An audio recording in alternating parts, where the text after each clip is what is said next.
ও গিন্নি, দেখো কাকে এনেছি। তুমি একজন সঙ্গী চাইছিলে না, এই দেখো ভগবান তোমার জন্য একটা ছোট্ট নাতনি পাঠিয়ে দিয়েছেন। ও মা, একে কোথা থেকে পেলে গো? কেমন ফুটফুটে মিষ্টি দেখতে। কি নাম তোমার? আচ্ছা, ওসব না হয় তুমি পরে শুনো, আগে ওকে ঘরের ভেতরে নিয়ে যাও, বেচারিকে দুটো খেতে দাও, একটু জল দাও, ওর যে খুব তেষ্টা পেয়েছে গো। সেই বৃদ্ধা লাল পরীকে ঘরে নিয়ে যায়।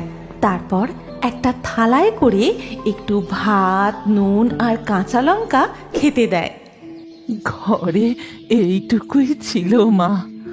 মানুষটার বয়স হয়েছে তো, বেশিক্ষণ মাছ ধরতে পারে না। যা জোটে তাই বাজারে বিক্রি করে দুটি চাল নিয়ে আসে। তুমি কিচ্ছু চিন্তা করো না ঠাকুমা, আমি এই খাবারই খাবো, আমার কোনো অসুবিধা হবে না। হ্যাঁ রে রেশমি, তোর বাবা মা আত্মীয় স্বজন কোথায় থাকে? তোর বাড়ি কোথায়?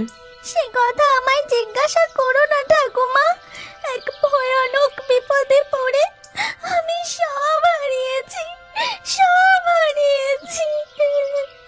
জানি না আমার কবে ফিরে পাবো সব কিছু।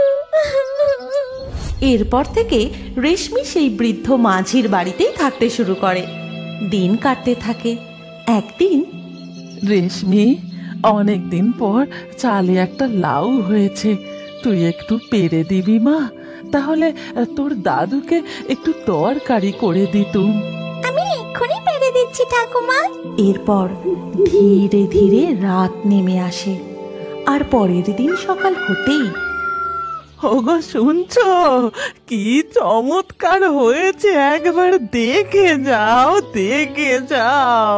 কি হয়েছে গো গিন্নি, মাথাটা কি তোমার খারাপ হলো নাকি? সাত সকালে এমন হই হই করে চিৎকার করছো কেন? চালের ওপরে দেখো, গাছ একেবারে লাউয়ে ভরে গেছে। টমেটো গাছে টমেটো, বেগুন গাছে বেগুন। এ কি করে সম্ভব? এ যে একেবারে অবিশ্বাস্য। কবে সেই টমেটো, বেগুন, লাউ গাছ বসিয়েছি, আজ পর্যন্ত কোনোদিনও একটা ফুল ফুটতে দেখলাম না। তাতে সেখানে গাছে একেবারে ফলে ফুলে ভরে গেছে। ঠিক সেই সময় সেখানে ওই ডাইনিটা আবার এসে হাজির হয়। হ্যাঁ, গাছে ফল